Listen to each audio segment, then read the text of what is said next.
Hello everybody, the students of first year in Reboti Mohan Pilot School and College. You are most welcome to your English class today. Okay, this is your first English class with me. So let me get introduced first. Who am I? I am Reja Bakir, your new English teacher.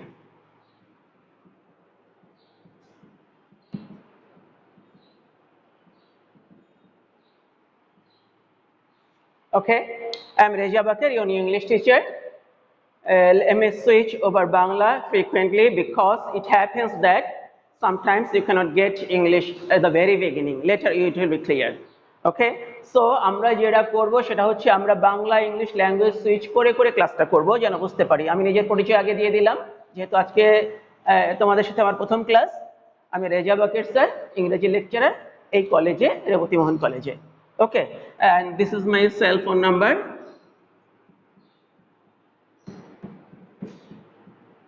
01915844742 01915844742 okay, let's begin with our class. এবারে আমরা তাহলে ক্লাসটা শুরু করি। আমরা already চিনে গেছি যে তোমরা হচ্ছে ফার্স্ট ইয়ার স্টুডেন্ট, যদিও তোমাদেরকে আমি দেখতে পাচ্ছি না ডিরেক্ট যখন ক্লাস নিচ্ছি। আর আমি হচ্ছে তোমাদের একজন ইংরেজি শিক্ষক রেজা বাকের স্যার। আমরা যেটা করব অলরেডি আশা করি সিলেবাসটা জানা আছে আমরা যেটা নিয়ে পড়ছি এই ফার্স্ট টার্মের ফার্স্ট উইকলির জন্য, ফার্স্ট মানে অন্তর্বর্তী এই পরীক্ষাটার জন্য আমরা যেটুকু পড়ছি সেখানে গ্রামারের দুটো আইটেম আছে, একটা হচ্ছে changing sentences I mean transformation, আর একটা হচ্ছে মডিফায়ার্স। তো চেঞ্জিং সেন্টেন্সেস আশা করি আমাদের কলেজের শ্রদ্ধেয় আব্দুর রাজ্জাক খান স্যারের সাথে তোমরা করছো। আমরা এখন তাহলে মডিফায়ার নিয়ে কথা বলতে শুরু করব। এই আইটেমটা হয়তো নতুন নাম মনে হতেও পারে, যদিও এসএসসি লেভেলে কিছু করে আসার কথা, তারপরেও একটু একটু আলাদা স্টাইলে হয়তো আমরা করব। ঠিক আছে, জিনিসটা আমরা দেখি এটা কি। আমরা করব মডিফায়ার্স। মডিফায়ার কি, কিভাবে, কোথায়, কিভাবে অ্যান্সার করে। ঠিক আছে, একটু উল্টোর অর্থে চলি আমরা। হ্যাঁ, ওকে, মানে কোথায় কিভাবে অ্যান্সার করে। আমরা অ্যান্সার করব পরীক্ষায় প্রশ্নপত্রে পেয়ে উত্তরপত্রে অ্যান্সার করব। সেই অ্যান্সার পত্রে অ্যান্সার করার জন্য প্রশ্নে আমরা যে স্টাইলটা পাবো আমরা দেখবো এইভাবে সেন্টেন্স চলছে, চলমান সেন্টেন্স। সেন্টেন্স লিখলাম না, আমরা একটা জিগজ্যাগ লাইন টানলাম, এটা দিয়ে বুঝবো সেন্টেন্স চলমান। হয়তো দেখবো ফুল স্টপ আছে, দেখবো একটা ড্যাশ আছে, আবার দেখবো চলমান সেন্টেন্স। এই যে ড্যাশটা, এই গ্যাপটা আমাদের পূরণ করতে হবে। ওকে, এই গ্যাপটা হয়তো নাম্বার এ অথবা নাম্বার বি অথবা নাম্বার সি, এইভাবে এই গ্যাপগুলোতে কি হয় এই অ্যান্সারগুলো লিখতে হবে। এরকম এ থেকে শুরু করে ডট ডট যে পর্যন্ত 10টা গ্যাপ থাকবে। 10টা গ্যাপ থাকবে, এই 10টা গ্যাপে কি অ্যান্সার হয় অ্যান্সার করতে হবে। তাহলে গ্যাপে কি অ্যান্সার হয় কি করে বুঝবো আমরা, সেটা হলো কথা। গ্যাপে অ্যান্সার যেটা হবে সেটা আমরা পিক আপ করবো আমাদের জানা নলেজ থেকে, আমাদের বোধ, বুদ্ধি, বোধ, অনুধাবন ক্ষমতা থেকে। আর সেটা বিশ্লেষণ করে বের করব প্রশ্নপত্রে যে প্যাসেজের সেন্টেন্সগুলো থাকবে সেই সেন্টেন্সগুলো থেকে। Let me repeat it in a different manner. আমরা একটু অন্যভাবে বিষয়টা রিপিট করি। প্রশ্নপত্রে একটা প্যাসেজ থাকবে, সেই প্যাসেজের মাঝে 10টা গ্যাপ থাকবে, এই গ্যাপগুলো আমাদের ফিল আপ করতে হবে মডিফায়ার দিয়ে। তাহলে মডিফায়ার কি? ওকে, খুব সিম্পলি বলছি। আমরা মডিফায়ার কি বলার আগে বাস্তব জীবনে উদাহরণটা দেখি। মনে করি একটা পাড়া বা মহল্লা বা একটা শহরে একজন নেতা আছেন। খুব ভালো কথা, যে নেতাটি আছেন ওই নেতাটি কিন্তু একা না, ওনার চারপাশে আরো কিছু লোকজন থাকে। এই তাদেরকে নিয়ে সবাই মিলে উনি কাজকর্ম করেন, সমাজের সেবা করেন বা দেশের সেবা করেন বা অন্য কাজে যুক্ত হন। তো নেতা একা না, নেতার চারপাশে আরো কিছু লোকজন থাকে। এই লোকজনের পরিচয় আমরা জানার চেষ্টা করব, তাহলে বুঝতে পারবো মডিফায়ার কি। আরেকবার বলি, আমরা তো হয়তো অনেকে মুভি দেখি, সিনেমা দেখি, বাংলা মুভিও দেখি, কেউ কেউ বলিউডের মুভি, হলিউডের মুভিও দেখি। তো অনেক সময় বাংলাদেশের বাংলা মুভিতে বা ইন্ডিয়ার বলিউড মুভিতে দেখা যায় মূল নায়ক বা নায়িকার চারপাশে আরো কয়েকজন লোকজন ঘোরাফেরা করছে, সাব ক্যারেক্টার। আমরা সাব হিউম্যান বলছি না, এদেরকে সাব ক্যারেক্টার বলছি। এই সাব ক্যারেক্টার যারা, এদেরকে আমরা ধরে নেব মডিফায়ার। আর মূল যে চরিত্র, মূল ক্যারেক্টার, মূল হিরো বা হিরোইন, এটাকে আমরা বলবো হেড ওয়ার্ড। তাহলে আবার বলি, আমাদের যে মূল ক্যারেক্টারটা আছে, মূল ক্যারেক্টার, মূল শব্দ, মূল বিষয়, মূল চরিত্র, মূল হিরো হিরোইন, তার ডান পাশে বাম পাশে চারপাশে যে ওয়ার্ডগুলো থাকবে, এই ওয়ার্ডগুলো হচ্ছে মডিফায়ার।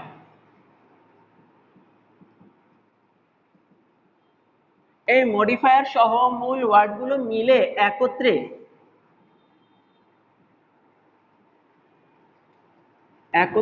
একটি ইউনিট, এই ইউনিটকে বাংলায় বলি আমরা গুচ্ছ। এরা একত্রে একটি ইউনিট, এবং এই ইউনিটটি এক অর্থবোধক, এক অর্থবোধক মানে একসাথে একটা অর্থ দিচ্ছে, আর যেহেতু একটা ইউনিট, তো এই বিষয়টাকে আমরা এভাবে বুঝে নেব। তাহলে ইংরেজি ভাষায় মূল একটা শব্দ আমরা হয়তো পাবো সেন্টেন্সের মাঝে কোনো না কোনো জায়গায়, সেই শব্দের ডান পাশে বা বাম পাশে আরো কিছু সহযোগী শব্দ পাবো, যেগুলো মূল শব্দটাকে আরেকটু স্পষ্ট করে, আরেকটু বিশেষায়িত করে, আরেকটু পরিস্ফুট করে। সেই শব্দগুলি হচ্ছে modifier. Have I made it clear? তাহলে আমরা আশা করি বুঝে গেলাম মডিফায়ারটি কি। একটু এক্সাম্পলে দেখি। মনে করি একটা সাধারণ প্রাণী, একটা পাখি জাতীয় প্রাণী, একটি হ্যান। লিখলাম হ্যান, এটি একটি শব্দ। আমি যদি বলি এ হ্যান একটি মুরগি, এই মুরগির অবস্থাটাকে আর একটু বিশেষ করে প্রকাশ করলাম, যেখানে একটি মুরগি। আমি চাইলে বলতে পারতাম এ বিগ ফ্যাট হেন, এ বিগ ফ্যাট হেন, একটি বড় মোটা মুরগি। এটা কাকে নিয়ে বলছি? এই মুরগি হেনটাকে নিয়ে কথা বলছি। এই হেনটা হলো মূল শব্দ, হেড ওয়ার্ড। এটা হলো হেড ওয়ার্ড, মূল শব্দ, আমরা যেন মনে রাখি। আর এই হেনটা সম্পর্কে এই অতিরিক্ত যে কথাগুলো আমি বললাম, হেনের পাশে মানে বাংলা মুভির মূল নায়ক বা নায়িকার পাশে যারা দাঁড়িয়ে নাচ করছে, ডান্সিং, এইগুলো হচ্ছে মডিফায়ার্স। এটা কাকে নিয়ে কথা বলছে? এই হেনকে নিয়ে কথা বলছে, এর বাইরে বলছে না। আবার একটা এক্সাম্পল দেখি।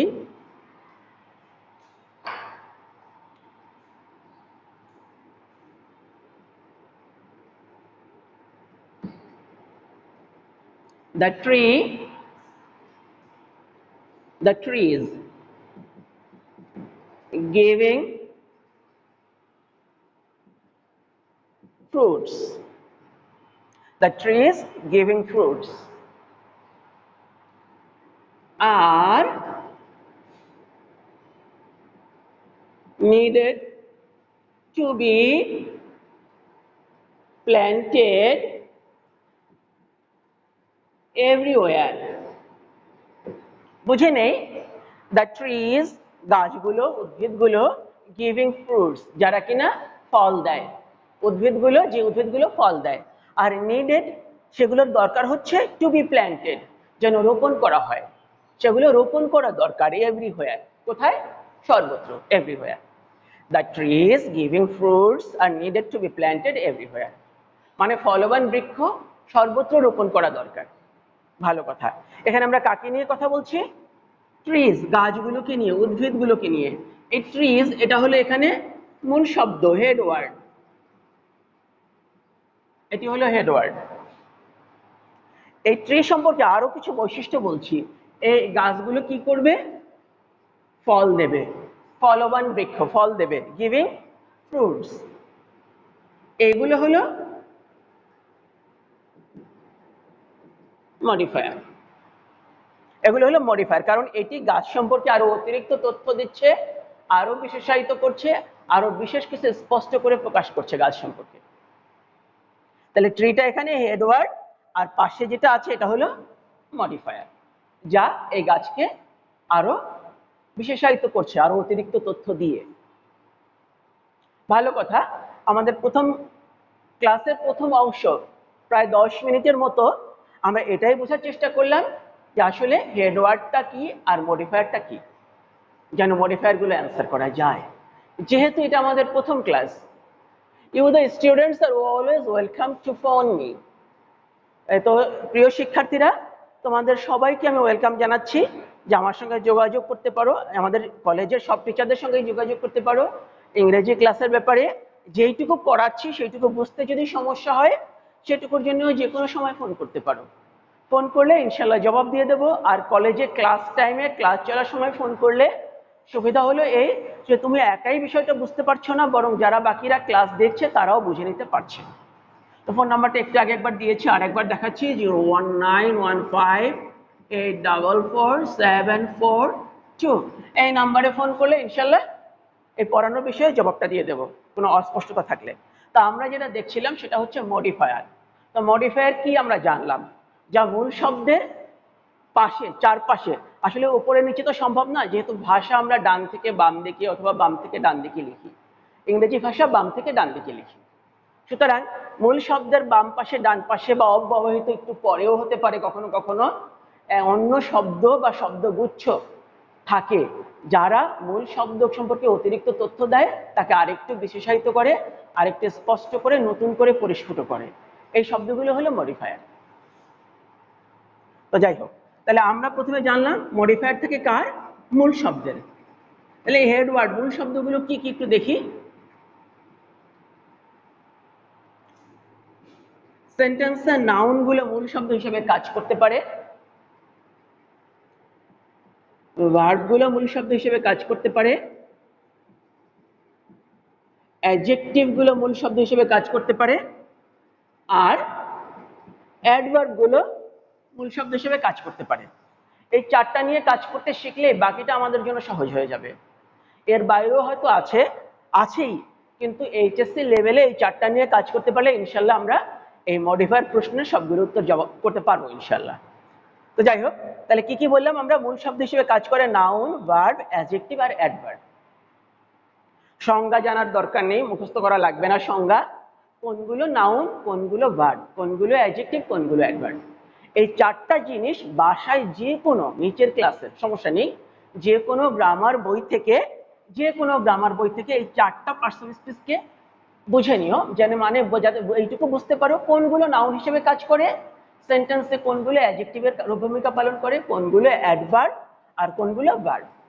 ঠিক আছে, এইটুকু হলো বাসার কাজ। এটুকু আগে বলে দিয়ে নিলাম, কারণ আজকের ক্লাসটা তো আমরা চালাবোই, কিন্তু পরবর্তী ক্লাসগুলো করতে গেলে এইটা বুঝে নিলে তখন আমাদের সুবিধা হবে। হোমওয়ার্ক হলো এই, আন্ডারস্ট্যান্ডিং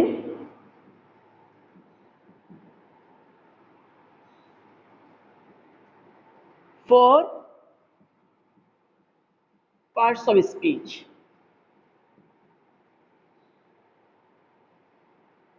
4 parts of speech. এই চারটা পার্টস অফ স্পিচ কি কি আমরা একটু দেখি, জানি অলরেডি, নাউন, ভার্ব, অ্যাডজেক্টিভ এবং অ্যাডভার্ব। ঠিক আছে, বাসায় এইটুকু কাজ করে একটু স্টুডেন্টদের কষ্ট করে এগিয়ে রাখতে হবে। এতে হবে কি, নেক্সট টাইমে আমরা যখন নেক্সট ক্লাসটা করব, তখন কি নিয়ে ক্লাস করব, মডিফায়ার নিয়ে, তখন বাকি জিনিসগুলো বুঝতে সহজ হবে। আসি আমরা মূল ক্লাসে যাই।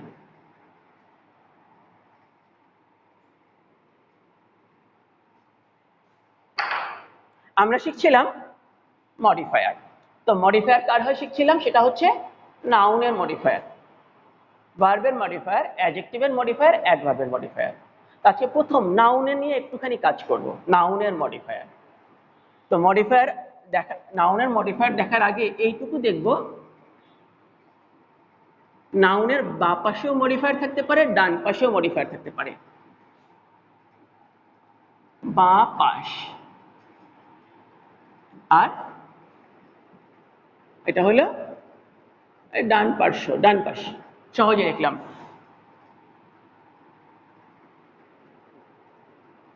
এই বাঁ পাশে যে মডিফায়ার গুলো থাকবে এগুলো হচ্ছে প্রি মডিফায়ার, আর ডান পাশে যে মডিফায়ারগুলো থাকবে এগুলো হচ্ছে পোস্ট মডিফায়ার। আবার বলি, মূল শব্দের এটা হলো হেড ওয়ার্ড, হেড ওয়ার্ড। এই হেড ওয়ার্ডের বাম পাশে থাকবে প্রি মডিফায়ার, ডান পাশে থাকবে যেগুলো সেগুলোর নাম হচ্ছে পোস্ট মডিফায়ার। তা আমাদের আজকের বিষয় বুঝতে হবে নাউনের প্রি মডিফায়ার। ওকে, আমাদের পড়ার বিষয়বস্তু কি? Pre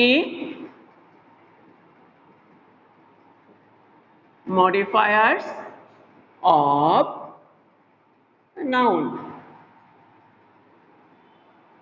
pre modifiers of noun, নাউনের প্রি মডিফায়ার।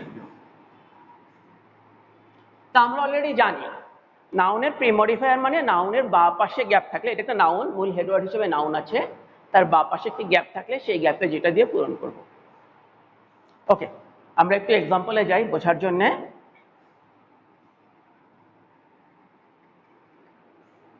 দ্য বয়, আমরা লিখলাম দ্য বয়, দ্য বয় ছেলেটি। তো বয়টি হচ্ছে নাউন, এটা হচ্ছে নাউন, এটা হচ্ছে নাউনের প্রি মডিফায়ার। ঠিক আছে, এটা হলো নাউনের প্রি মডিফায়ার। এবার একটু বাড়াই,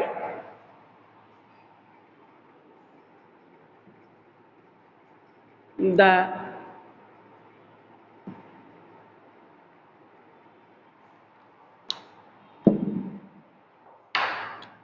the smart boy,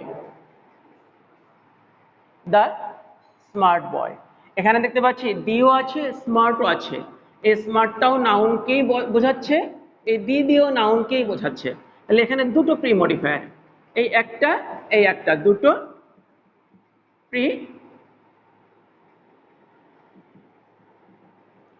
pre modifier, the smart boy. যদি এইভাবে বলি, দানা বলে দ্যাট বললাম, that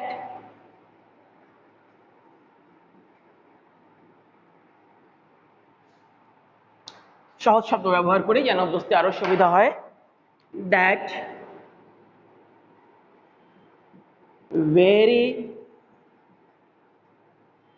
smart boy, that very smart boy. তখন দেখবো স্মার্ট দিয়ে এই বয়কে বোঝাচ্ছে, দ্যাট দিয়েও এই বয়কে বোঝাচ্ছে, বাট ভেরি দিয়ে বয়কে বোঝাচ্ছে না, ভেরি দিয়ে বোঝাচ্ছে স্মার্ট কতখানি সেইটি, ভেরি দিয়ে বোঝাচ্ছে স্মার্টকে। তাহলে এই স্মার্টটা হলো এই নাউনের প্রি মডিফায়ার, এই দ্যাটটাও হচ্ছে নাউনের প্রি মডিফায়ার। কিন্তু ভেরিটা নাউনের প্রি মডিফায়ার না, কারণ ভেরি দিয়ে আমরা বয়কে বুঝছি না, ভেরি দিয়ে বুঝতে পারছি স্মার্টকে। Have I made it clear? তাহলে এই যে দুই রকম জিনিস, দুই রকম শব্দ এই বয় নাউনটাকে মডিফাই করছে, এই দুই রকম শব্দের দুটো নাম আছে।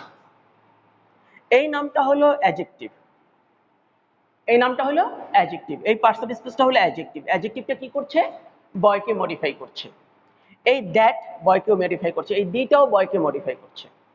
তাহলে দুই রকম জিনিস বয়কে মডিফাই করছে, একটা হচ্ছে অ্যাডজেক্টিভ, পিওরলি অ্যাডজেক্টিভ, আর একটা একটু অন্য ধরনের জিনিস আমরা দেখতে পাচ্ছি।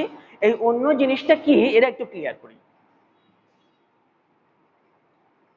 এই অন্য জিনিসটার নাম হবে ডিটারমিনার। ডিটারমিনার যা ডিটারমাইন করে, নির্দেশনা দেয়, সুস্পষ্টভাবে সুনির্দেশ করে, সেটা হচ্ছে ডিটারমিনার। আর আরেকটা জিনিস কি দেখলাম আমরা? অ্যাডজেক্টিভ। এই দুই ধরনের জিনিস কি করে? এরা নাউন এর প্রি মডিফায়ার হিসেবে কাজ করে, এরা নাউনের প্রি মডিফায়ার হিসেবে কাজ করে, ডিটারমিনার আর অ্যাডজেক্টিভ। যে কোনো নাউন হোক, পৃথিবীর যে কোনো নাউন, পৃথিবীর সব নাউনেরই সম্পর্কে কোনো না কোনো কিছু বলা যায়, বৈশিষ্ট্য বলা যায়, দোষ গুণ অবস্থা বলা যায়। এই বৈশিষ্ট্য, এই দোষ গুণ অবস্থা, এগুলি হচ্ছে অ্যাডজেক্টিভ। আর বাকি হচ্ছে কিছু জিনিস ওই নাউনটাকে নির্দেশনা দেয়, স্পষ্ট করে নির্দেশনা দেয়, সেগুলো হচ্ছে নির্দেশক, ডিটারমিনার। এটাকে আমরা বাংলায় বলি বিশেষণ, আর এটাকে আমরা বলতে পারি পদ আশ্রিত নির্দেশক।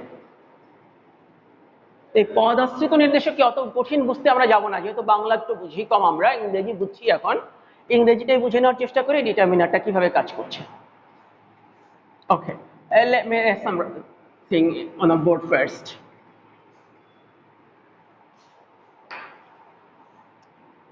লিখলাম কলেজ। কলেজ হচ্ছে আমাদের প্রতিষ্ঠানটি, ঠিক আছে, কলেজ। তো আমি লিখতে পারি দ্য কলেজ। এটা কি করছে? এটা হচ্ছে নির্দেশকের ভূমিকা পালন করছে। লিখতে পারি that college. Okay, the college না লিখে কি লিখতে পারি? দ্যাট কলেজ, ওই কলেজটি, বা দিস কলেজ, এই কলেজটি। এটাও এক ধরনের নির্দেশক। বলতে পারি আমাদের কলেজ, আওয়ার কলেজ। ওকে, আমরা কোথাও গিয়েছি একটা প্রতিষ্ঠান খুঁজতে, ওখানে আসলে ওটা কলেজ না, প্রতিষ্ঠান থেকেই কলেজ না, দেখলাম ওটা শুধুমাত্র একটা স্কুল, কলেজটা নেই সেখানে। তো সেখানে আমরা কি বলতে পারি? No college. অথবা যে দেখেছি আমরা এই একটা যে এলাকায় যে দেখেছি ওই এলাকায় 3টা কলেজ আছে, তখন আমরা কি বলছি? 3 কলেজেস, 3টি কলেজ। এই বিভিন্ন ধরনের জিনিস, বিভিন্ন ধরনের পদ, পার্সন স্পেস এখানে কি করছে? বসে এরা এই নাউনকে বিশেষভাবে নির্দেশিত করছে। এই নাউনকে যেগুলো এই নির্দেশিত করছে এখানে, এই 5 ধরনের পদ, এদেরকে আমরা বলবো এরা ঠিক না, পদ না হয়ে পদাশ্রিত নির্দেশক হচ্ছে ইংরেজিতে। এটাকে আমরা বলবো ডিটারমিনার। ওকে, এরাই হলো ডিটারমিনার। তো এই 5 ধরনের জিনিস কি কি একটু দেখি। এই দি হলো একটা আর্টিকেল, এটা আমরা জানি। দি হলো আর্টিকেল। এর বাইরে আরো দুটো আর্টিকেল আছে, একটা এ আর একটা এন। তার মানে দি কলেজ না বলে কখনো কখনো এ কলেজ হতে পারতো, তবে এন কলেজ হবে না, কারণ এটা কনসোন্যান্ট। এন আমরা কোথায় ব্যবহার করি জানি, ভয়েল সাউন্ডের বাপাসে, ব্যতিক্রম ছাড়া। দ্যাট, এই দ্যাট এই জিনিসটি হলো ইংরেজিতে এটাকে বলে ডেমনস্ট্রেটিভ। ডেমনস্ট্রেটিভ, যেটা ডেমনস্ট্রেট করে, সরাসরি আঙুল তুলে দেখানো যায়, আঙুল তুলে দেখানো যায়, ডেমনস্ট্রেট করে। যেমন দিস, দ্যাট, দিজ, দোজ, এই সবগুলো হচ্ছে ডেমনস্ট্রেটিভ। আওয়ার কলেজ, আমাদের কলেজ। কলেজটি কার, কোথাকার, কাদের? কলেজটি সত্য আমরা অর্জন করেছি কলেজে ভর্তি হয়ে, স্টুডেন্ট হয়ে, কলেজটি এখন আমাদের নিজের মনে হয়। এই যে সত্য অর্জন করেছি, এটাকে আমরা বলি ইংরেজিতে পজেসিভ। পজেসিভ। এখানে আরেকটা আছে নো কলেজ, একটিও কলেজ নয় এখানে। এই যে নো আছে, এটা দিয়ে আমরা বুঝেছি কলেজের পরিমাণ কতটুকু, কতজন বা কতখানি, নাউনের পরিমাণ কয়টি, কয়জন বা কতখানি, সেটা যখন বোঝায় নাউনের পরিমাণ, কলেজ ছাড়া অন্য কিছু হতে পারতো, সমস্যা নেই, বোঝা যায়, সেটাকে আমরা বলি কোয়ান্টিফায়ার। এটা হচ্ছে পরিমাণবাচক, কোয়ান্টিফায়ার।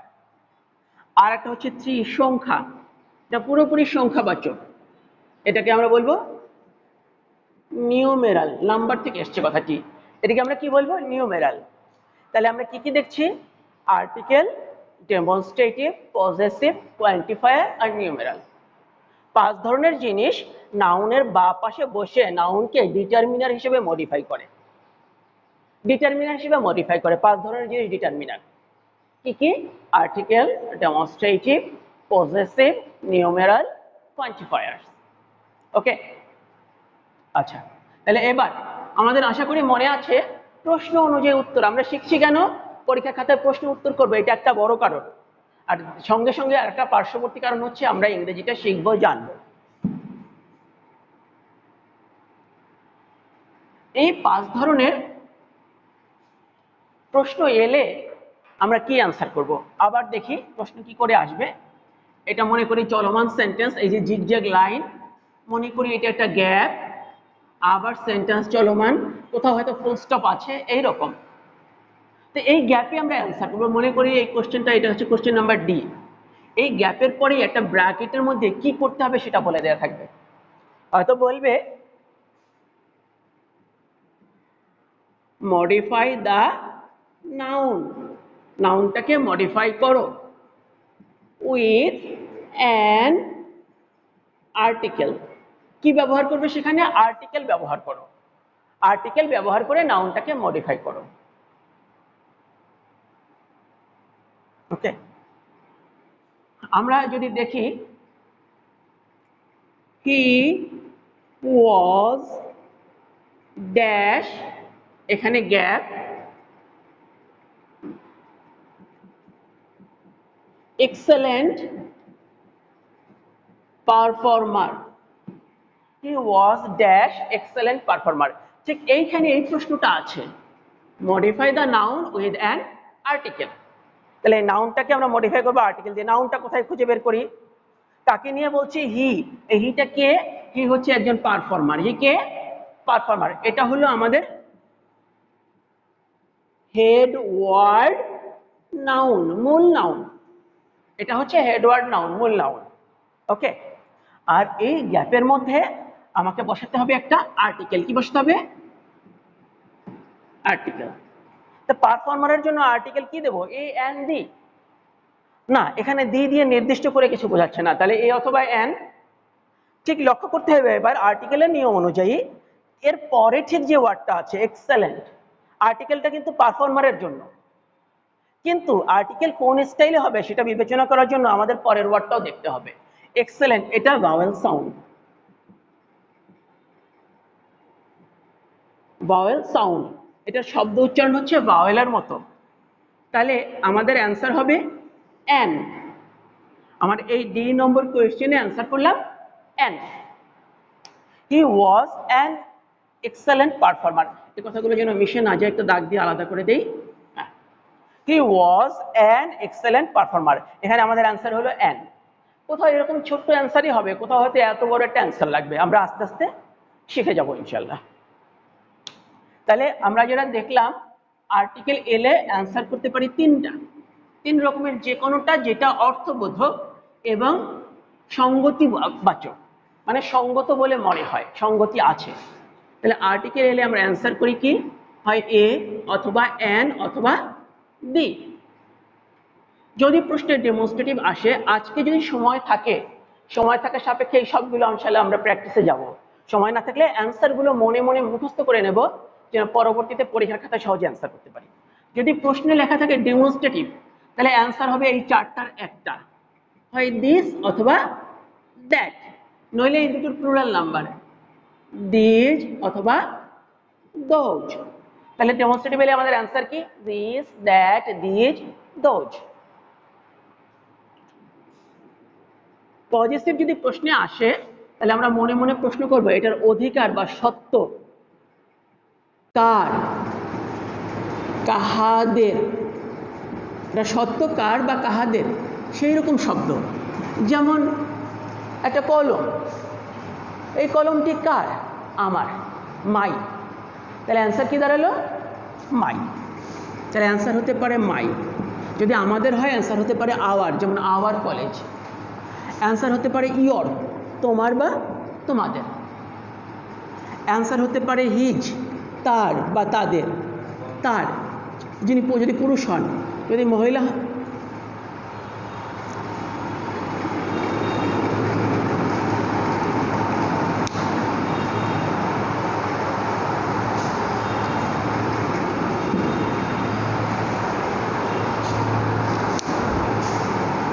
বন্ধ হয়ে আছে? হ্যাঁ, এটা বন্ধ হয়ে আছে। কখন হয়েছে জানি না, কত আগে থেকে বলবো তাও জানি না, আমি তো দেখতে পাই না।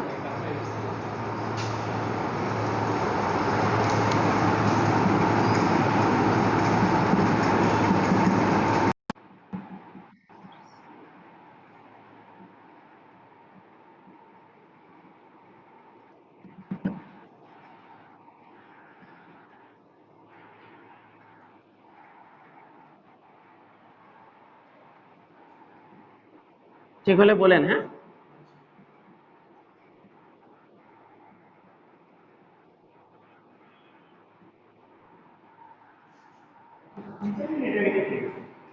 আর আমার যে কত আগে বন্ধ হয়েছে আমি জানি না, কত আগে থেকে বলতে হবে।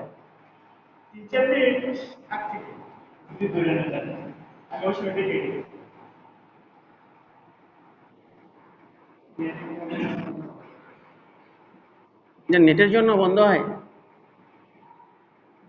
হুম,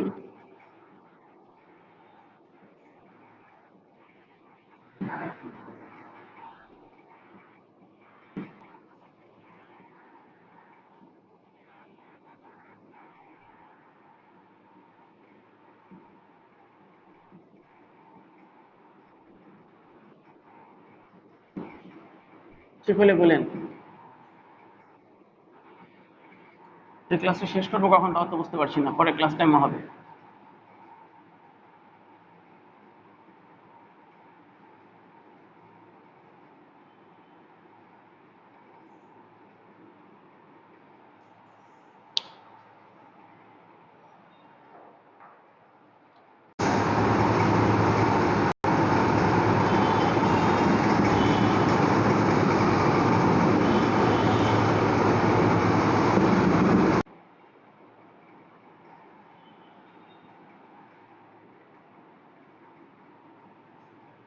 বন্ধ হয়ে আছে কতক্ষণ ধরে জানি না, এই তো ক্লাস নিয়ে যাচ্ছি। কেন আছে তা তো বলতে পারি না, স্যার দেখলেন মাত্র। সময় কি করে শেষ হবে?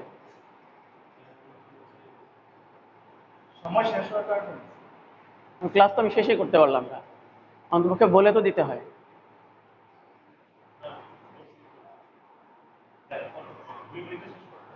ওকে, তো টেকনিক্যাল কারণে বন্ধ থাকায় আমরা দুঃখিত কলেজের পক্ষ থেকে। এখন আবার শুরু করছি। জাস্ট আজকের ক্লাসটা শেষের দিকে, আগামী ক্লাসে আমরা বিস্তারিত বুঝে নেব। জাস্ট দেখে নিচ্ছি কোনটা প্রশ্ন এলে কি অ্যান্সার করব। আর্টিকেল প্রশ্ন এলে আমরা অ্যান্সার করব এ অথবা এন অথবা দি। ডেমনস্ট্রেটিভ প্রশ্ন এলে আমরা অ্যান্সার করব দিস অথবা দ্যাট অথবা দিজ অথবা দোজ। পজিটিভ যদি আসে প্রশ্নে অ্যান্সার করব my, our, your, his, her, their, its, father's, mother's, sister's, brother's. কেউ কোনো নামবাচক হলে নামের, যেমন কালাম সাহেবের হলে Mister Kalam's, apostrophe S. Okay, যদি কোয়ান্টিফায়ার আসে প্রশ্নে তাহলে আমরা অ্যান্সার করব all, both, some, any, no, every, each, few, little, much, more, many, several. আর যদি নিউমেরাল বা সংখ্যা আসে প্রশ্নে তাহলে আমরা অ্যান্সার করব টু অথবা থ্রি অথবা ফোর অথবা অনওয়ার্ডস, যত বেশি হতে পারে। এটা নেক্সট ক্লাসে আমরা ভালো করে বুঝে নেব পুরোটাই। আমাদের বাড়ির কাজের দ্বিতীয় অংশ থাকবে, সেটা হলো এই যে এই পাঁচটির কোনটি প্রশ্ন এলে কি অ্যান্সার করবো মুখস্থ করা। একদম মুখস্থ করে ফেলতে হবে, মেমোরাইজ, এবং বুঝতে তো হবেই।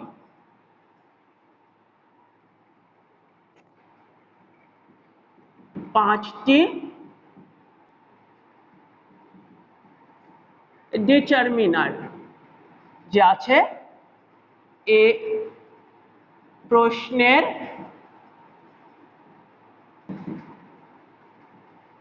নিম্নোক্ত উত্তরগুলো